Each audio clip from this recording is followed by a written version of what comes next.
आज हमारा एक नया टॉपिक है आरडीए और डीआरआई के बारे में। आपने पहले भी इनका नाम सुना हुआ है, रिकमेंडेड डाइटरी अलाउंसेस। न्यूट्रिएंट्स की जब भी हम बात करते हैं तो उस वक्त इनकी हमें ज़रूरत पड़ती है, और हम देखते हैं कि ये ज़्यादातर जो न्यूट्रिशन की बुक्स हैं उनका जो इनिशियल पेजेस हैं या उनके जो लास्ट वाले पेजेस हैं वहाँ पे ये इंफॉर्मेशन अवेलेबल है। तो आज हम देखेंगे इनका कुछ डिफरेंस देखेंगे, जो डिफरेंट टर्मिनोलॉजीज यूज होती हैं, और इसके साथ साथ हिस्टोरिकल कॉन्टेक्स्ट देखेंगे कि ये कैसे इमर्ज हुई हैं, और इनकी यूटिलाइजेशन के हवाले से भी बात करेंगे कि how these are beneficial for we people in our daily life as well as in our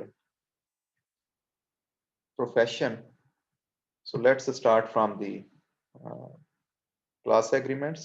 You are already well aware.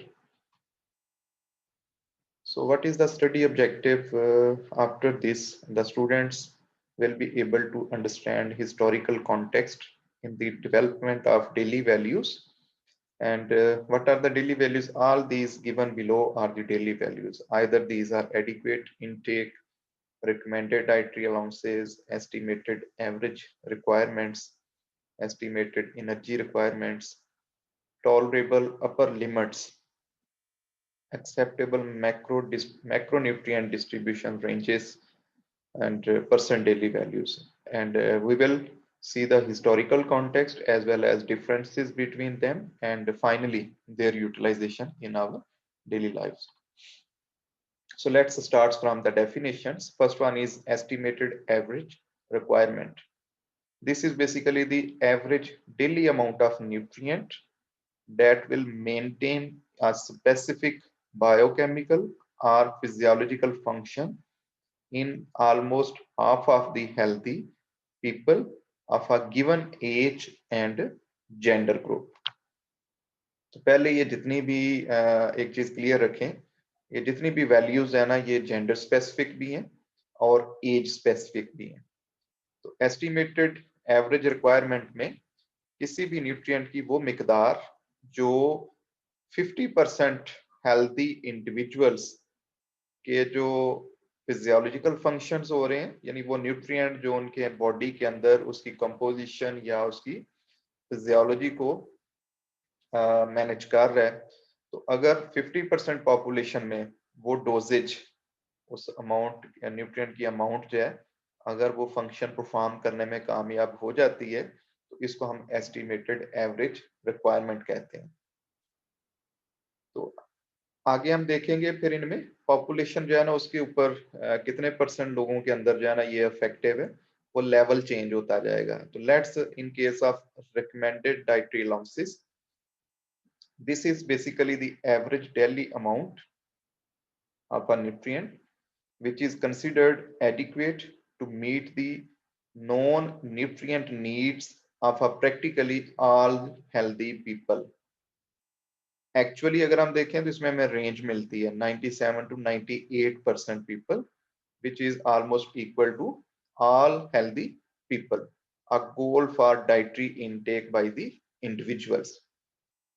और रियलाइजिंग के भाई ये ऑलमोस्ट 100% पॉपुलेशन की रिक्वायरमेंट न्यूट्रिएंट की पूरी कर देती है, तो फिर इसको एज अ गोल सेट किया जाता है किसी भी इंडिविजुअल के लिए, आइदर वो सप्लीमेंट्स यूज करना चाहता है या न्यूट्रिएंट्स को डाइटरी सोर्सेज और फोर्टिफिकेशन के थ्रू जो है वो हासिल करना चाहता है। तो ये न्यूट्रिएंट की वो क्वांटिटी है जो 98% हेल्दी इंडिविजुअल के अंदर अफेक्टिव साबित होती है, और सबसे पॉपुलर जो है ना वो यही है, या सबसे इम्पोर्टेंट जो है वो आरडीए कहलाती है। यहाँ पे मैं एक एग्जांपल देता हूँ आपको। फॉर एग्जांपल आयरन की बात करें तो आयरन की आपको डिफरेंट डोजेजेस मिलेंगी। अडल्ट्स के लिए डिफरेंट है, मेल फीमेल के लिए डिफरेंट है, इवन इनकी प्रेगनेंसी लैक्टेशन फेजेस के लिए जो है वो डिफरेंट है, और बच्चों के लिए इसके लेवल्स जो हैं वो डिफर करते हैं। तो इनकी आपको एज वाइज और फिजियोलॉजिकल एज वाइज और जेंडर वाइज जो है ना वो डिफरेंट लेवल्स मिलेंगे, जिनको हम एंड पे जाके आपके साथ शेयर भी करेंगे। तो हमारा गोल क्या होता है कि हम एटलीस्ट ये जो न्यूट्रिएंट है ना, इसका इतना इनटेक जरूर करें कि हमारी एज और जेंडर के हिसाब से वो रिक्वायरमेंट पूरी हो सके। डेफिसिट न्यूट्रिएंट किसको कहते हैं? The amount of a nutrient below which almost all healthy people can be expected over time to experience deficiency symptoms. अगर हम पाकिस्तान की बात करें तो हम कहते हैं कि हमारी पॉपुलेशन में iron, zinc, vitamin A, D, calcium भी किसी हद तक, हाँ, इनकी डेफिशिएंसी जो है ना वो एस्टेब्लिश्ड हो चुकी है। तो इसका मतलब क्या है कि भाई ये ओवर द टाइम देखा गया है कि हेल्दी इंडिविजुअल्स के अंदर ये न्यूट्रिएंट जो है ना वो डेफिसिट होना शुरू हो गए हैं। कैसे पता चलता है? कुछ लोग अपना कह लें कि एनालिसिस करवाते हैं, बायोकेमिकल एनालिसिस करवाते हैं। बाज दफ़ा साइंटिफिक स्टडीज जो है ना वो उस कंट्री या उस एरिया के रिलेटेड जो है उनको रिव्यू किया जाता है और डाइटरी एनालिसिस किए जाते हैं कि क्या वहाँ पे ये न्यूट्रिएंट्स जो है वो सफिशिएंट क्वांटिटी में पाए जाते हैं या नहीं पाए जाते। तो अल्टीमेटली जब इनकी डेफिशिएंसी एस्टेब्लिश हो जाती है तो फिर इनके हवाले से इम्प्रूवमेंट के हवाले से बात की जाती है कि कैसे हम क्रॉप्स के अंदर इनका जो लेवल है उसको एनहांस कर सकते हैं थ्रू बायोफोर्टिफिकेशन। कैसे हम प्रोसेस्ड फूड के अंदर इनका लेवल एनहांस कर सकते हैं थ्रू फूड फोर्टिफिकेशन।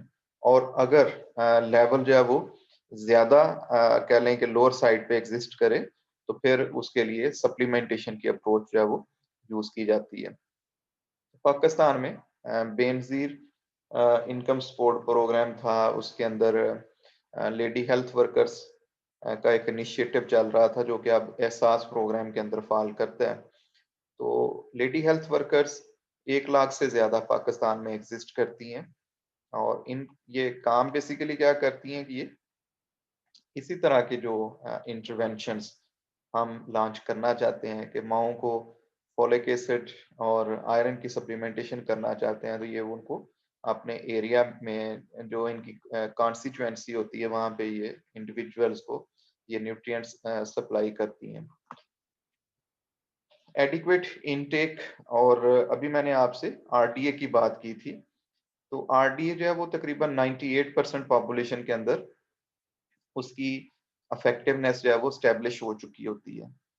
और उससे अगर लोअर लेवल पे अगर किसी डेली वैल्यू की बात की जाती है तो उसमें एडिक्वेट इनटेक आता है। एडिक्वेट इनटेक में ये फर्क है कि ये तकरीबन 50% पॉपुलेशन के अंदर जो है ना वो इसकी इफेक्टिवनेस जो है वो साबित हो चुकी होती है कि ये उनकी रिक्वायरमेंट्स को फुलफिल करने के लिए सफिशिएंट है। So the average daily amount of a nutrient that appears sufficient to maintain a specified criteria, a value used as a guide for nutrient intake when an RDA cannot be determined.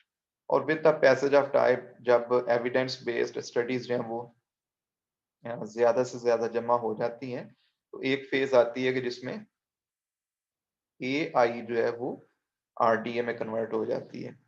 तो अगर scientific studies तो exist करती हैं लेकिन अभी sufficient इनकी support के लिए डाटा अवेलेबल ना हो, लेकिन एटलीस्ट इतना जो है ना वो क्लियर हो कि ये 50% पॉपुलेशन के अंदर इफेक्टिव साबित हो रही हैं उनकी रिक्वायरमेंट्स को पूरा करने के लिए, तो AI का जो वैल्यू है ना, डेली वैल्यू, ये भी यूज की जाती है। तो जिनकी आरडीए अवेलेबल है वो सुपीरियर है AI से, वहां पे AI को यूज नहीं करेंगे। और जहाँ पे आरडीए अवेलेबल नहीं है वहां पे हम AI जो है ना उसको फोकस करेंगे। अच्छा, न्यूट्रिएंट्स जो है ना ये जब हम स्पेशली सप्लीमेंटेशन की तरफ जाते हैं तो इनकी एक खास लिमिट है, ठीक है, जो ऑप्टिमम लेवल है। उससे अगर हम बियॉन्ड जाते हैं तो फिर भी डेंजर है, और अगर लोअर साइड पे जाते हैं तो फिर भी वो मकसद पूरा नहीं हो सकता और डेफिशिएंसी की तरफ पॉपुलेशन चली जाती है। तो ऊपर जो डेंजर पॉइंट है उसको नाम दिया गया टॉलरेबल अपर इनटेक लेवल। यूजुअली इसको यूएल से रिफ्लेक्ट किया जाता है, अपर limits. So maximum daily amount of a nutrient that appears safe for most healthy people and beyond which there is an increased risk of adverse health effects. उस limit को हम upper limit का नाम देते हैं, यूएल का नाम दे देते हैं। ये वो अमाउंट है कि जिससे ऊपर अगर हम हेल्दी इंडिविजुअल्स को भी अगर ये यूज करवाएंगे तो उनका एडवर्स इफेक्ट्स होने के चांसेस जो उनके अंदर बढ़ जाएंगे। एस्टिमेटेड एनर्जी रिक्वायरमेंट, अब एनर्जी का वर्ड भाई आ रहा है तो इसका मतलब है कि हम जो मैक्रोन्यूट्रिएंट्स है ना स्पेशली उनकी तरफ फोकस कर रहे हैं। The average dietary energy intake that maintains energy balance। Energy balance क्या होता है कि इनपुट आउटपुट जो है ना वो बराबर होनी चाहिए। आपकी बॉडी का जो बीएमआर है, आपकी जो डेली एक्टिविटीज हैं, आपका जो थर्मिक इफेक्ट ऑफ फूड है, ये तीनों मिलके आपकी एनर्जी की इनपुट को रिक्वायरमेंट को जो है ना वो शो करते हैं। और उसके मुकाबले में फिर आप जो एक्टिविटीज परफॉर्म करते हो और आपका जो बॉडी का अपना एक मैकेनिज्म है अपने आप को रन करने का, सेल्फ मेंटेनेंस का, ये आपकी आउटपुट को शो करते हैं। तो एनर्जी बैलेंस कब होगा कि अगर आपकी 2000 रिक्वायरमेंट्स हैं और 2000 आपकी यूटिलाइजेशन है तो you will be in energy balance. So average dietary energy intake that maintains energy balance and good health in a person of a given age, gender, weight, height and level of physical activity। तो हम नहीं कह सकते कि भाई सब genders का या सब एज ग्रुप्स का एक जैसा एनर्जी लेवल है। तो ये डिपेंड करता है जिन फैक्टर्स के ऊपर वो यहाँ पे लिख दिए गए हैं। इवन फिजिकल एक्टिविटी जो है ना वो भी मैटर करती है। एक बंदा मजदूर है, फिजिकल लेबर फार्म में काम करता है, तो उसका एनर्जी लेवल डिफरेंट होगा एज कम्पेयर टू जो सेडेंटरी पर्सन है। एक्सेप्टेबल मैक्रोन्यूट्रिएंट डिस्ट्रीब्यूशन रेंज, इसको हम AMDR जो है वो भी नाम देते हैं। और ये अब स्पेशली जो मैक्रोन्यूट्रिएंट्स है ना उनकी बात हो रही है कि उनको कितना यूटिलाइज करना चाहिए। जैसे एक आम क्वेश्चन होता है ना कि हमें कितने परसेंट जो है ना वो कार्बोहाइड्रेट्स लेने चाहिए, कितने परसेंट प्रोटीन लेनी चाहिए और फैट का शेयर कितना होना चाहिए। So these are basically ranges of intake for energy nutrients, which are basically three that provide adequate energy and nutrients and reduce the risk of chronic diseases। अब ये word जो ऐड किया गया ना यहाँ पे, रिस्क ऑफ क्रॉनिक डिजीजेस, इसका मतलब क्या है कि बाज दफा हम एनर्जी बैलेंस जो है ना उसको आउट कर देते हैं और इन न्यूट्रिएंट्स का जब हम प्रोपोर्शनली इनको हम यूटिलाइज नहीं करते तो अल्टीमेटली डिजीजेस के रिस्क जो है वो बढ़ जाते हैं। जैसे सीवीडीज ज्यादा होने के चांसेस कब होते हैं, जब हम फैट का intake, specially saturated fat intake और कोलेस्ट्रॉल का इंटेक, इनको यूटिलाइज ज्यादा करते हैं। तो प्रोपोर्शनली अगर हम यूज करेंगे तो फिर रिस्क जो है वो कम होंगे। तो इनको हम एक्सेप्टेबल मैक्रोन्यूट्रिएंट डिस्ट्रीब्यूशन रेंज का नाम देते हैं। तो ये भाई डेफिनेशंस हैं जो हिस्टोरिकल कॉन्टेक्स्ट में भी अब हम देखेंगे और फिर इनकी हम फाइनल यूटिलाइजेशन की बात भी करेंगे। So development of dietary standards, the first formal action to institute a dietary recommendation as public policy was by the British Parliament in 1835। Almost 200 years होने वाले हैं भाई जब ये फर्स्ट टाइम ब्रिटिश पार्लियामेंट के अंदर इस चीज पे बात हुई कि भाई डाइटरी रिकमेंडेशंस होनी चाहिए पॉपुलेशंस के लिए। और हम देखेंगे कि ये बात जो है ना शुरू में जो आर्म्ड फोर्सेस थी उनके लिए शुरू की गई। और हिस्टोरिकल कॉन्टेक्स्ट में देखें तो इसमें ग्रेट रिसेशंस का वर्ड यूज किया जाता है। यानी 2-3 बार हिस्ट्री में ऐसा भी हुआ है कि जब प्राइसेस जो है ना वो बहुत हायर लेवल पे चली गई हैं, डिमांड सप्लाई के इश्यूज आए हैं और अल्टीमेटली जो राशन की प्रोविजन है ना वो एक प्रॉब्लम की फॉर्म में इमर्ज हुई है। तो जैसे कोई कहते हैं ना कि एक मुसीबत आती है तो उसके अंदर भी कोई ना कोई हिकमत जो है वो वशीदा होती है। तो इनके नतीजे में ये हमें जो आज RDA, AI और इस तरह की डेली वैल्यूज मिलती हैं, इनकी डेवलपमेंट नजर आती है। तो अगर आपसे पूछा जाए कि फर्स्ट टाइम इस पे कब बात हुई तो वो 1835 थी और ब्रिटिश पार्लियामेंट थी। This act required that lemon juice be included in the rations of sailors as a measure of preventing scurvy. उस वक्त ज्यादातर जो समुद्री सफर था उसको किया जाता था, जिनके लिए सेलर्स का वर्ड यूज किया जाता है। और क्योंकि वो साहिल से जो है वो दूर होते थे और राशन जो है वो 2-2, 3-3, 4-4 महीने के लिए उनके जो शिप्स होते थे वहां पे स्टोर किया होता था।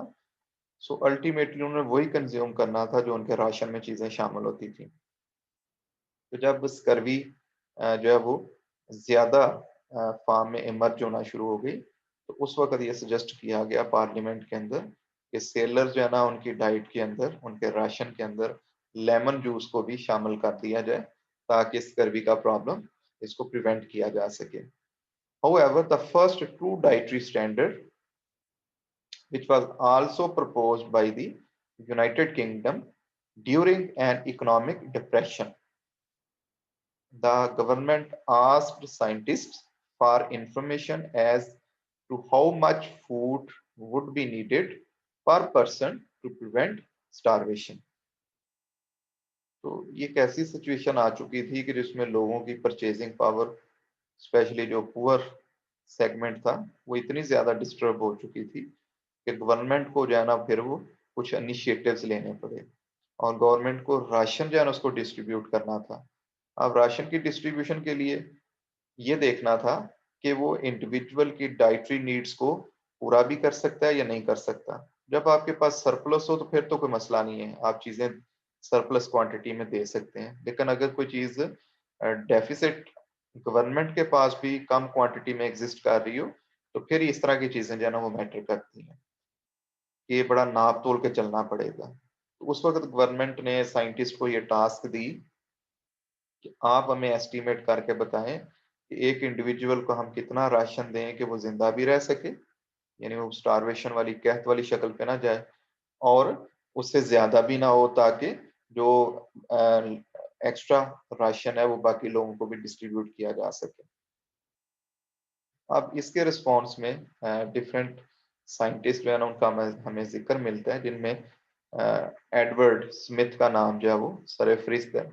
और इस इंडिविजुअल ने बेसिकली रिक्वायरमेंट्स ऑफ कैलोरीज जो है ना उसको काउंट किया था और बड़ा एक कह लें कि उस वक्त के हिसाब से जो इसके पास फैसिलिटीज अवेलेबल थी उसके थ्रू इसने एनर्जी की रिक्वायरमेंट्स को कैलकुलेट किया by measuring the amount of carbon dioxide exhaled and nitrogen excreted by individuals working on a treadmill.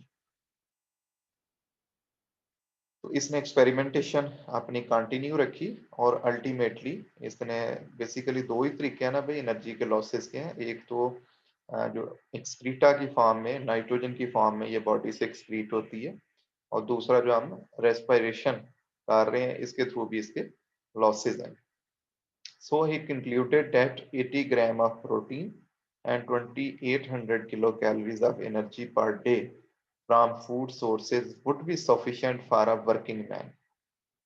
ये देखें भाई बड़ा, अगर हम 200 साल पीछे चले जाएं या 200 साल से भी ज्यादा अरसा बनता है, तो अब भी हमें इसी तरह के मैसेजेस जो है ना वो मिलते हैं। ठीक है, तो इसका मतलब है कि उसने बड़ा एक्यूरेटली इन चीजों को उस वक्त मेजर किया था। This was the first dietary standard based on scientific principle. Because it was widely believed during the 19th century that a diet containing only proteins, energy sources, and only a few minerals was nutritionally adequate, dietary recommendations were limited to energy sources and protein. तो ये आहिस्ता आहिस्ता भी historical context में देखें तो पता चलता है कि जैसे जैसे न्यूट्रिएंट्स की डेफिशिएंसीज जो है ना वो अपीयर होती रही, उसी हवाले से न्यूट्रिएंट्स जो हैं वो भी और उनके सोर्सेज जो हैं वो भी एक्सप्लोर होते रहे। तो इनिशियल फेजेस में सिर्फ यही देखा जाता था कि एनर्जी सोर्सेज जो हैं वो, हाँ, प्रोटीन की वैल्यू जो है उस वक्त भी स्टैब्लिश थी, तो ये चीज़ें और कुछ मिनरल्स सिलेक्टेड फार्म में सफिशिएंट समझी जाती थी और इसके अलावा जो है ना बाकी चीज़ों के ऊपर इतना एम्फिसिस नहीं था। तो उस वक्त की जो डाइटरी रिकमेंडेशंस थी वो भी हमें इसी तरह की मिलती हैं। लिमिटेड नंबर ऑफ न्यूट्रिएंट्स है ना उनकी रिकमेंडेशंस आपको मिलेंगी और वक्त के साथ साथ इनके अंदर जो है वो फिर इजाफा होता गया। until after the beginning of 20th century, when evidence that foods contained unidentified essential nutrients became generally accepted. तो ये फिर 20th सेंचुरी के आगाज में जो है ना ये पता चलना शुरू हो गया कि फूड के अंदर बहुत सारी ऐसी चीजें हैं जिनको अभी हम आइडेंटिफाई नहीं कर सके, but these are essential for the survival. During world war first, which started in 1914 and ended in 1918, यानी ये जो 4 से 5 साल का अरसा है, इसमें जो आर्म्ड फोर्सेस के लिए स्टैंडर्ड सेट किया गया कि उनको राशन ऐसा देना है कि जो कम से कम 3000 किलो कैलोरीज एनर्जी प्रोवाइड कर सके और 70 to 80 ग्राम्स या वो प्रोटीन प्रोवाइड कर सके. These quantities for main and, यानी ये क्वांटिटीज फौजियों के लिए बनाई गई थी, मेन के लिए बनाई गई थी. बाद में इनको स्केल डाउन किया गया, यानी उनकी रिक्वायरमेंट्स चूंकि ज्यादा होती थी और जो सिविलियंस थे स्पेशली बच्चे और औरतें, उनके लिए फिर इनको नैरो डाउन किया गया, इनकी वैल्यूज को कम किया गया. So they were accepted in UK for calculating food needs of the populations. तो जो मिलिट्री के लिए डेवलपमेंट्स हुई थी फिर वो सिविलियंस के लिए भी उनके ऊपर काम शुरू हो गया. By this time, however, nutritional deficiency diseases have been discovered. Foods that prevented these diseases were called, जी बिल्कुल, जिनको आज हम फंक्शनल फूड का नाम देते हैं, these were given the name of protective foods. तो जैसे ऑरेंज जूस जो है वो सिट्रस जूस जो है इसको इफेक्टिव समझा जाता था कि ये विटामिन सी की जो डेफिशिएंसी है उसको कवर अप कर सकते हैं. तो फिर इस तरह के फूड्स को प्रोटेक्टिव फूड का भी नाम दे दिया गया.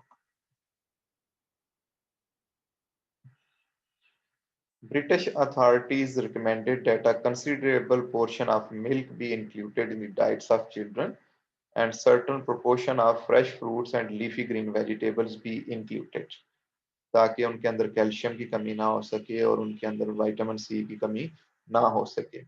Later, in response to Great Depression of 1930s, committees of the League of Nations Health Organization, इसको भाई यूनाइटेड नेशंस जब बन गई 1947 के बाद फिर यूएनओ बन गई. तो बेसिकली यूएनओ कहां से मर्ज हुई थी? लीग ऑफ नेशन से. लीग ऑफ नेशन जो है इसमें भी डिफरेंट कंट्रीज जो शामिल थे, ये एक ग्लोबल प्लेटफॉर्म था. और इसी तरह इसका जो हेल्थ का विंग था उसको league of nations health organization का नाम दिया जाता था और बाद में इसका नाम बदल के क्या रख दिया गया? वर्ल्ड हेल्थ ऑर्गेनाइजेशन, जो आजकल हमें अवेलेबल है, WHO. So this WHO began accumulating information about human requirements for minerals and vitamins. तो 1930s में जब ग्रेट डिप्रेशन हुआ, जब प्राइसेस जो हैं वो पीक पे चली गई और फूड की अवेलेबिलिटी और डिमांड के अंदर इश्यूज डेवलप हो गए, तो उस वक्त फिर कैद से बचाने के लिए लोगों को मिनिमम इतना राशन चाहिए था ताकि उनकी डाइटरी नीड्स पूरी हो सके. तो इस सिलसिले में फिर विटामिन्स और मिनरल्स की जो ह्यूमन रिक्वायरमेंट्स हैं इनके ऊपर रिसर्च जो है वो ज्यादा तेज हो गई. They recommended that protective fat foods should be included in diets. They also emphasized on the consumption of milk, leafy vegetables, eggs, fish and organ meats. उस वक्त की WHO की रिक्वायरमेंट्स ये थी कि ऐसी फूड्स जो भाई हेल्थ के को प्रोटेक्ट करती हैं, इनके अंदर ऐसे कॉन्स्टिट्यूएंट्स पाए जाते हैं जो कि बहुत सारी डेफिशिएंसीज को जो है वो टैकल कर सकते हैं. तो ultimately they emphasised on the utilisation of these foods. Some foods are mentioned here. Wars and economic depressions seem to have been the main stimuli for the development of dietary recommendations and standards. जैसा कि मैंने शुरू में भी आपसे यही बात जिक्र की है कि नो डाउट वार्स और इकोनॉमिक डिप्रेशन जो है वो अच्छी चीजें नहीं होती, लेकिन जब भी हिस्ट्री में कोई प्रॉब्लम आई है तो फिर उसके सॉल्यूशंस के ऊपर जो है ना वो बड़ा तेजी से काम किया गया. जैसे आजकल हम देखें कि कोविड के अगेंस्ट वैक्सीन जो है ना उसकी डेवलपमेंट के लिए कितना स्पीड से काम जाना इस वक्त हो रहा है. The first recommended dietary allowance was developed during World War II by the committee established by the United States National Academy of Sciences in order to investigate issues of nutrition that might affect national defense. USA में इस चीज के ऊपर काम हो रहा था। वहाँ की जो नेशनल एकेडमी ऑफ साइंसेस थी वो इन चीजों पे काम कर रही थी कि कैसे जो अच्छी न्यूट्रिशन है वो हमारे नेशनल डिफेंस को स्ट्रॉन्ग कर सकती है, या इन पुअर फॉर्म जो है वो कैसे इसको अफेक्ट कर सकती है। तो ये ड्यूरिंग वर्ल्ड वार टू, जो कि 1944 वाला ड्यूरेशन बनता है भाई, उस वक्त आरडीए जो है ना वो फर्स्ट टाइम जो है वो एस्टेब्लिश हुई। The committee was renamed the food and nutrition board in 1941, after which they began to deliberate on a set of recommendations of standard daily allowances for each type of nutrient. तो पहले जो United states national academy of science के नाम से committee exist करती थी, उसका नाम जो है फूड एंड न्यूट्रिशन बोर्ड रख दिया गया 1941 में। और उसने फिर बाकी जो न्यूट्रिएंट्स हैं ना उनकी भी जो स्टैंडर्ड डेली अलाउंसेस थे उनके ऊपर काम शुरू कर दिया। These standards would be used for nutrition recommendation for the armed forces, for civilians and for overseas populations who might need food relief. इसमें भाई फिर ये कुछ साइंटिस्ट के नाम आपको यहाँ पे मिलेंगे, जिनमें रॉबर्ट्स है, मिचेल्स हैं। इन्होंने उस वक्त सर्वे किए और उनकी बेस पे एक टेंटेटिव सेट ऑफ अलाउंसेस जो है ना वो डेवलप किया, जिसको एनर्जी एंड 8 न्यूट्रिएंट्स का नाम दिया गया। और इनको फिर एक्सपर्ट्स के जमा करवाया गया ताकि इसके ऊपर डेलिब्रेशंस हो सके और इनको फाइनलाइज किया जा सके। तो ये उस वक्त के जो 8 न्यूट्रिएंट्स जिनकी मैं बात कर रहा हूँ वो यहाँ पे दिए गए हैं। और एनर्जी का जिक्र भी किया गया। एनर्जी इन्होंने 2810 किलो कैलोरीज इसमें सजेस्ट की फॉर हेल्दी इंडिविजुअल। और प्रोटीन की रिक्वायरमेंट जब वो 48 थी। Calcium, phosphorus, iron, vitamin A, vitamin B1, vitamin C and riboflavin, these are the nutrients whose RDA was developed at the initial phases. The first set of guidelines called RDA, which are known as recommended dietary allowances nowadays, were accepted in 1941. These allowances were meant to provide superior nutrition for civilians and military personnel so that they included a margin of safety. तो RDA जो है ना इसके अंदर safety का margin भी भाई शामिल होता है, क्योंकि इंडिविजुअल जो है वो सारे एक जैसे नहीं है, उनके अंदर वेरिएशंस जो है वो एग्जिस्ट करती हैं। जेंडर वाइज भी हैं और एज वाइज भी हैं और फिजियोलॉजिकल नीड वाइज भी हैं। तो सुपीरियर न्यूट्रिशन प्रोवाइड करने के लिए इनके अंदर कुछ एडिशनल लेवल्स जो है वो भी ऐड किए गए। Because of food rationing during the war, the food guides created by government agencies to direct civilians' nutritional intake also took food availability into account. The Food and Nutrition Board subsequently revised the RDAs every 5 to 10 years. तो अब इनकी practice जो है ना वो भी इसी तरह चल रही है। फूड एंड न्यूट्रिशन बोर्ड जो है वो जो एग्जिस्टिंग स्टडीज होती हैं, एविडेंस बेस्ड स्टडीज से डाटा जनरेट करता है और उसकी बेस पे अगर ज़रूरत फील हो तो इनको मॉडिफाई किया जाता है। लेकिन यहाँ पे मैं एक चीज़ ऐड कर दूं कि अब पर्सनलाइज न्यूट्रिशन के ऊपर भी बड़ी तेज़ी से काम हो रहा है। और अब ये समझा जाता है कि हो सकता है कि जो आरडीए एक न्यूट्रिएंट की एक इंडिविजुअल के लिए वर्क कर रही है, तो हो सकता है वो दूसरे इंडिविजुअल के लिए वो वर्क ना करें। यानी या तो उसमें वो डेफिसिट साइड पे रहे या उसके अंदर वो एक्सेसिव डोजेज की वजह से, उसका मेटाबॉलिज्म फास्ट होने की वजह से, उसकी बॉडी की बेटर हैंडलिंग की वजह से वो ओवरडोज और टॉक्सिसिटी काज कर रही हो।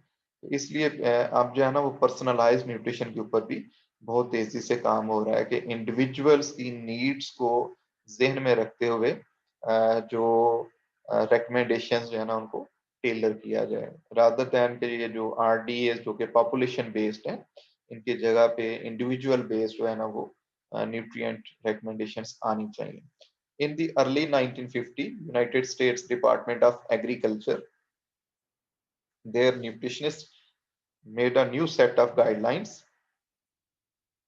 which also included the number of servings of each food group in order to make it easier for people to receive their RDAs of each nutrient. तो अगर 60-70 साल पीछे जाएं तो उस वक्त ये इतनी रिफाइंड फॉर्म में इंफॉर्मेशन अवेलेबल नहीं थी.